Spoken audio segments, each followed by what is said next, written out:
Magandang araw mga kaibigan. Bigyan natin ng reaction, opinion itong post ni Teo Moreno. Sabi niya dito, precautionary hold departure order against Martin Romualdez due to, number 1, plunder, direct bribery, violations of sections 3A and B of Republic Act 3019. I think ito yung graft and corrupt practices. Number 4, indirect bribery. And number 5, money laundering.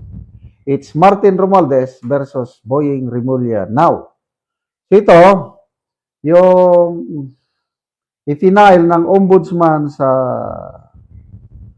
Sandigan Bayan na nagre-request siya ng precautionary hold departure order. Ito po yung kopya ng request. So, totohanan na ba ito? Marami akong nababasang comments na hindi sila naniniwala. Palabas lang daw ito. Oh. May nabasa akong post kahapon. Then ngayon, isang kamag-anak ko nagsabi na ang game plan daw nila, meaning Boying and Martin, dahil magka-brad daw yan sa fraternity.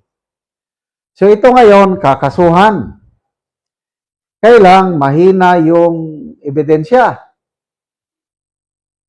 Tapos, sa 2028 daw, bago matapos yung termino ng Pangulong Marcos Sr., i-dismiss din lang yung kaso. Kaya pag upo ni BP Sara, hindi na pwedeng sampahan ng ganong kaso ulit si Romualdez dahil mahulog na ng double jeopardy. Yan ang nakikita ng iba. Kaya hindi sila kumbinsido na totohanan itong pagsampa ng ombudsman kay Romualdez ng mga ganitong kaso. Okay. Ako naman, may duda rin ako. Parang hindi ako maniwala na totohanan na itong kailang ako, bigyan ko lang ng pagkakataon ang ombudsman. Baka naman totohanan. There is nothing wrong with it kung totohanan. Kasi nga,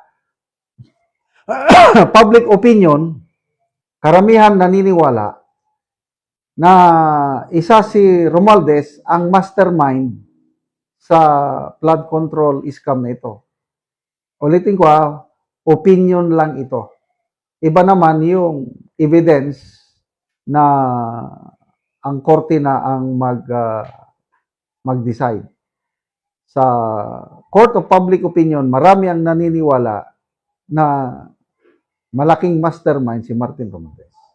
So ito, dahil nandyan na i-raffle na yung kaso, 7th Division ng Sandigan Bayan ang hawak, hintayin ko ang desisyon ng Sandigan Bayan. Kung mag-issue ng itong Sandigan Bayan ng warrant of arrest na nakalagay doon non-bailable ang mga offenses, ibig sabihin, makukulong si Martin Romualdez, maniniwala na ako. Kasi, posible na palabas lang yung makukulong siya. Matagal-tagal, mag 2 years pa bago 28. Matagal yun, yung makakulong ka ng 2 years. Mahirap yun. Kaya yun ang aking indikasyon na totohanan ito kung makukulong, non-bailable ang ipataw ng Sandigan Bayan. Okay, in case naman, kasi depende sa ebidensya na i-attach mo. Kung mahinang ebidensya, pwede mag-issue ang Sandigan Bayan ng warrant of arrest, kailang bailable, pwedeng magpiyansa. Pag ganon ang mangyari, wala na. Talagang palabas yan. Kasi what's the use? may kaso ka, kailang habang dinidinig na sa labas ka naman, then later on, pwede ka nang mo iskapoy. Kagaya yan si Atong Ang. Di ba? May kaso. Warrant of arrest. Tumakas. O ngayon, hindi nila mahuli-huli. Wala rin. Kaya, tingnan natin. May napanood akong video, short video ni Attorney Rowena Guanzon. Parang bumibilib din siya kay Boying Rimulya. Sabi niya, good job, Boying. Kaya ako, sa ngayon, good job din ako kay Boying. Kaya lang, anytime, pwede ganon din. Sana nga, ito na ang hinihintay nating lahat, na hustisya nating mga mamamayan, mga taxpayers, na magdusa, ang dapat magdusa, makulong. Sa ngayon kasi, si Senator Bong Revilla lang, ex-Senator Revilla nandun, hindi naman siya mastermind. Small fish lang siya. Si Sara Diskaya, small fish lang. So pag napakulong nila si Romualdez, tapos totoo yung balita na nahuli na si Saldico at mapauwi nila dito at mapakulong din, di, at least, nagsimula na, meron na tayong hustisyang natanggap dahil ang mga pinaghinalaang masterminds nagdurusa na. So, good luck sa ating ombudsman. Sana malakas yung mga ebidensya. Kaya speaking of ebidensya, wala akong maalala na malakas na ebidensya na pwede nilang gamitin.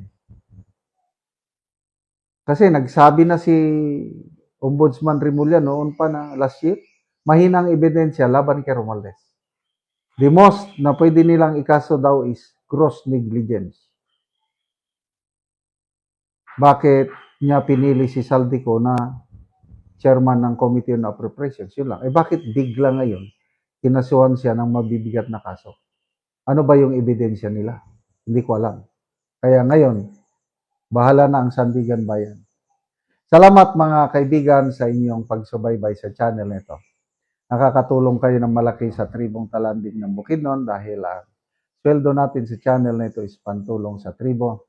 Namimigay tayo ng libreng yero at pako para makapagpatayo sila ng mas maayos na tirahan. Panoorin nyo ang video nito. Karon mo na niyang matagaan og yero si Kuya.